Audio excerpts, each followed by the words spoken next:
कौन सी चीज ने अय्यूब को दोगुना दिया? दूसरों की भलाई विश्वास के साथ। और जब ये इन दुखों में पड़ा हुआ था, इसकी अपनी पत्नी इसकी विरोधी हो गई, इसके मित्र, इसके जो संगी थे, जो इसके साथ पले थे, जो इसकी बड़ी रिस्पेक्ट करते थे, इसके नौकर चाकर जो बड़ा इसका आदर करते थे, वो भी इसको आंखें दिखाने लगे थे। जो इसके मित्र थे वो इसके ऊपर वाद विवाद कर रहे थे, इसको दोषी ठहरा रहे थे। मालूम है, जब परमेश्वर परखते हैं तो अपने भी खड़े हो जाते हैं। हालेलुया। और अपने मित्र कह रहे, कहते अगर तूने पाप ना किया होता तो परमेश्वर तेरे साथ ऐसा कभी ना करता। जो तेरे साथ ऐसा चल रहा है तो जरूर तूने पाप किया है। लेकिन ये सारी बातें परमेश्वर सुन रहे थे। और लास्ट में परमेश्वर ने क्या बोला? परमेश्वर ने इसको कहा कि अपने मित्रों के लिए क्या कर? प्रार्थना कर। सोचने वाली बात है, ये काम थोड़ा मुश्किल है। अगर कोई बंदा, हमारा दुश्मन भूखा है, चलो रोटी खिला देंगे, कोई बात नहीं। कई बार तो वो भी खिलानी मुश्किल लगती है। अगर हमारा दुश्मन को कपड़े की जरूरत है, कई बार वो भी देना मुश्किल लगता है, लेकिन हम दे सकते हैं। लेकिन कई बार जब लोग हमें बोल रहे हो तू गलत है, हम बिल्कुल अपनी जगह पर सही है, लोग बोले गलत है, तू पापी है, तूने गुनाह किए है, एक हम मुश्किल में फंसे और ऊपर से लोग ये बात कह रहे हैं, उस समय में उन लोगों के लिए प्रार्थना करना ये बहुत मुश्किल होता है। हालेलुया। परमेश्वर क्या कह रहा है? उन्हीं मित्रों के लिए जो उसके ऊपर टिप्पणियां कर रहे थे, उसके विषय में विवाद कर रहे थे, उसको दोषी ठहरा रहे थे, उन्हीं मित्रों के लिए परमेश्वर क्या बोलते हैं? जाकर क्या करें? इनके लिए प्रार्थना कर। हालेलुया।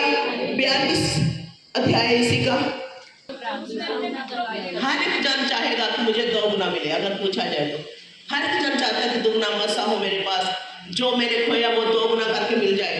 और परमेश्वर जी सिर्फ ये आपकी नहीं, खुदावंद की भी मर्जी है कि आपको दोगुना करके वापस दे। हालेलुया। लेकिन उसके पीछे का जो सीक्रेट है वो क्या है? दूसरों की भलाई के खोजी होना। पहली चीज क्या है? दूसरों की भलाई के खोजी होना। और बहुत मुश्किल था अय्यूब के लिए कि ये लोग मेरे विषय में इतना गलत बोल रहे हैं और मैं इनके लिए प्रार्थना करूं। कई बार होता है, मूसा के ऊपर भी अनुमान क्यों था? सारा दिन इजराइली इसके खिलाफ थे, लेकिन मूसा गिर कर क्या कर रहा था? प्रार्थना। ब्लेस्ड कौन था? मूसा। हालेलुया। हालेलुया।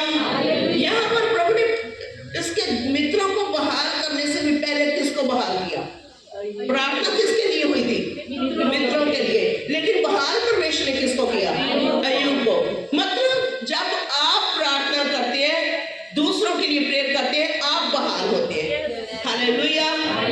क्या लिखा? जब अय्यूब ने अपने मित्रों के लिए प्रार्थना की तब यहोवा ने उसका सारा दुख दूर कर दिया।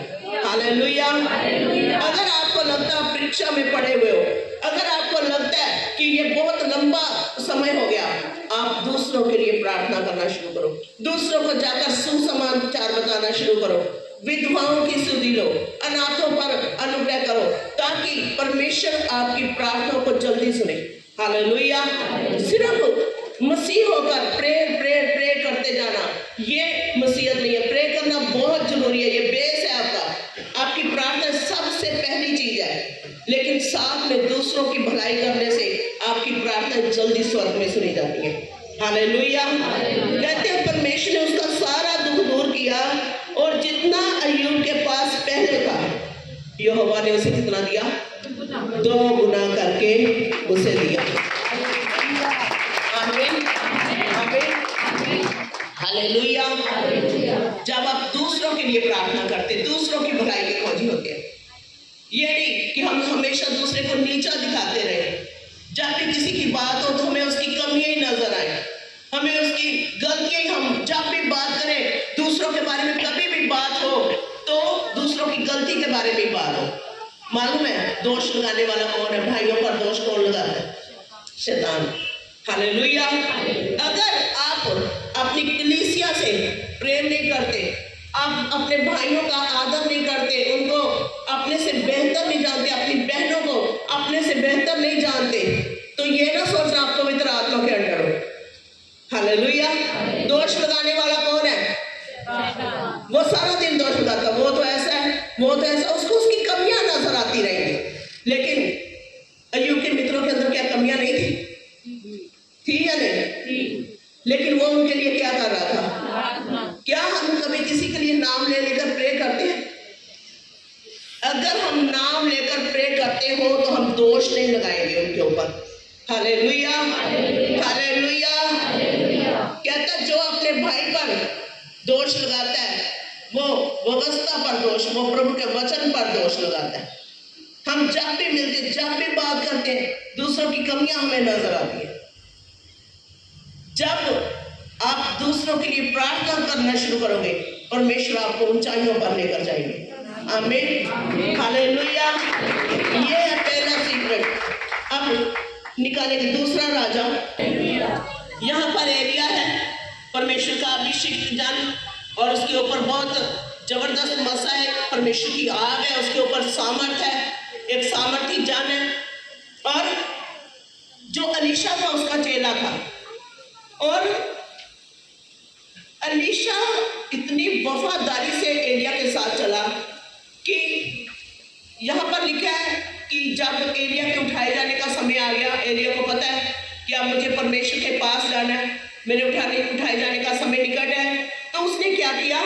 उसने अलीशा से बोला, चल मुझे परमेश्वर बेतेल को लेकर जा रहे हैं, तू यहाँ ठहरा रहा, यहाँ चला जा, मेरे को छोड़ और चला जा। हालेलुया। सुने, ध्यान से सुने, आंखों को खोले जो सो रहे हैं। हालेलुया। कहता परमेश्वर मुझे बेतेल भेजा है, तू यहाँ रह जा। कहता परमेश्वर की शपथ, तेरी शपथ मैं तुझे नहीं छोड़ूंगा। ये क्या थी उसकी? वफादारी थी कि तू जहां जाएगा मैं तेरे साथ जाऊंगा। हालेलुया। अगर किसी को पता चल जाए आज के टाइम में कि उसका गुरु, उसका अगुआ, वो तो उठाया जाने वाला है, परमेश्वर तो उसको ले जाने पा रहे हैं, तो लोग क्या करेंगे? पहले अपने लिए कोई और अगुआ ढूंढो। क्या करो? हालेलुया। लेकिन अलीशा की वफादारी क्या थी? वो कहता प्रभु मुझे बेतेल भेज रही है, कहता मैं तुझे नहीं छोड़ूंगा, मैं तेरे साथ जाऊंगा जहां तू जाएगा। मसा का जो सीक्रेट है वो वफादारी में है। बाइबल बोलती एलिया, अलीशा जो था वो अपने गुरु का, एलिया का इतना वफादार था कि वो कमर बांधकर उसकी सेवा करता था। जो एलिया बोलता था वो डन हो जाता था। ये नहीं कि हाँ एलिया ने बोला बेटा ऐसा नहीं करना, हमारे पास कितने एक्सक्यूज होते हैं, हम उस बात को कितना मानते, नहीं वो ऐसा नहीं है, ऐसा करके ऐसा है। अलीशा ने कभी नहीं बोला था। अलीशा ने बोला ओके, अगर आपने ये बोल दिया वैसा ही होगा। हालेलुया। ये है वफादारी। और अलीशा सेम वो करता था जो एलिया कहता था, और वो उसके पीछे पीछे चलता था। जब परमेश्वर ने उसको चुना, अनॉइंट किया, जब वो खेतों में हल चला रहा था, उसने अपने बैल, अपना जो हल थे, जो कुछ भी था, सब कुछ जला दिया, जलाकर उसके पीछे चला। क्यों? कि मेरे को पीछे से कोई चीज खींचे ना। हाँ, मेरा बिजनेस पड़ा हुआ है, 10 जोड़ी बैल, एक बड़ा बिजनेस था, और वो उसको खींच सकता था पीछे कि हाँ तेरा तो लॉस हो जाएगा, तेरा तो सामान पीछे पड़ा है। उसने होम बलि किया, लकड़ियां जो थी, जो हाल था, जलाकर उसके ऊपर बैल रखकर होम बलि सब कुछ किया। कहता नहीं, मुझे कैसे चलना प्रभु के पीछे? पूरे मन से, पूरे दिल से उसको फॉलो करना। अगर जाना, अगर आप प्रभु के पीछे आए हैं तो यीशु मसीह को कैसे फॉलो करना है? पूरे दिल से। वही लोग ब्लेस्ड होते हैं। अलीशा ये नहीं सोचता था यहाँ कौन सा एरिया मुझे देख रहा है, वो जहां भी था, और उस बोलता तुम जहां भी रहो परमेश्वर को भाते रहो। कलीसिया को यह पता होना चाहिए कि हमारा वो परमेश्वर जिसने हमारे लिए अपनी जान दी, अपना लहू बहाया है, कोई देखे ना देखे, मेरा पास्टर देख रहा है या नहीं देख रहा, लेकिन मेरा खुदा मुझे देख रहा है। Hallelujah, hallelujah. बेतेल का मतलब है कि वो जगह जहां पर परमेश्वर मिलता है, परमेश्वर का प्रकट होना। याकूब को परमेश्वर कहाँ मिला था? बेतेल में, जहां पर उसने मन युद्ध किया था, और जहां पर लिखा है बेतेल का मतलब है परमेश्वर का प्रकट होना। एलिया के साथ उसने वो जगह देखी जहां पर परमेश्वर उसके ऊपर प्रकट हुए थे। हालेलुया। जब आप चर्च में आते हो, जब आपके लिए प्रे की जाती है, आपका आत्मा आपके लिए प्रार्थना करता है, प्रभु यीशु मसीह अपने आप को आपके ऊपर प्रकट करते हैं। हालेलुया। और बहुत से लोग उस तेल से ही वापस चले जाते हैं। चलो परमेश्वर ने प्रकट कर दिया अपने आप को, मेरे लिए प्रेयर हो गई, मेरी बीमारी चली गई, मेरा घर बार सेट हो गया, अब बस इतना ही काफी है। लेकिन एलीशा यहाँ तक नहीं रुका।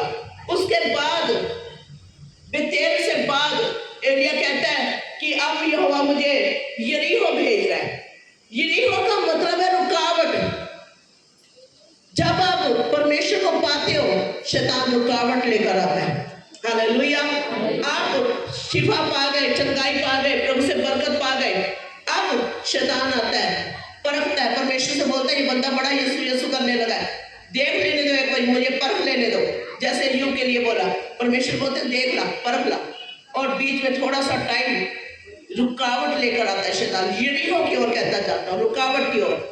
और अगर कोई और चेला होता, वो बोलता चलो प्रभु का प्रकट होना तो ठीक है, लेकिन रुकावट की ओर जाकर मुझे क्या करना है, यरीहो की ओर जाकर मुझे क्या करना है, उस गलत प्लेस में जाकर, वो जहां पर डाकू, जहां पर खो है, लूट है, वहां पर मुझे जाकर क्या करना है। लेकिन एलीशा ने क्या बोला, कहता है तेरी शब्द, तेरे परमेश्वर की शब्द, मैं तुझे यरीहो अकेले नहीं जाने दूंगा। आमीन। और वो यरीहो